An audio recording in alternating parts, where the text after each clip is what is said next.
good evening আপোনালোকে কি কৰি আছে মই দেখিছোনে ইয়াৰ গাড়ীত বহি আছোঁ মানুহজনে ক'লে এফালে যাওঁ 5 মিনিট সময় দিছোঁ যদি যোৱা ওলোৱা আৰু 5 মিনিটত যদি ৰেডি হোৱা তেতিয়াহে লৈ যাম নহ'লে কিন্তু মই গুচি যাম তাৰ পাছত লৰালৰিকৈ ছোৱালীজনীকো উলিয়ালোঁ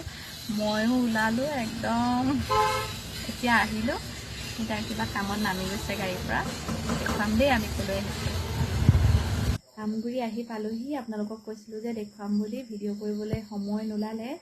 যিহেতু আমি নাজিৰা খুৰা ঘৰলৈ বুলি গৈছিলোঁ আৰু তাৰ পৰা বাহিৰে মেজেঙা ঘৰত অলপ সময় ৰ'লোঁ ৰৈ ৰাস্তাটো ইমানেই বেয়া আহি পাওঁ মানে দেৰি হৈ গ'ল বজাৰ সমাৰ কৰি এয়া পাইছোঁহি মাছ লৈ আহিছোঁ মাছ বনাম তাৰ পাছতে খাম এতিয়া মই ভাত বনাই আছোঁ মাছ লৈ আহিছিলোঁ যে আলু বিলাহীৰ লগত মাছৰ জোল বনাইছোঁ বেছি বনাই থকা নাই চিম্পুলকৈ বনাইছোঁ খাম আৰু দেই আজি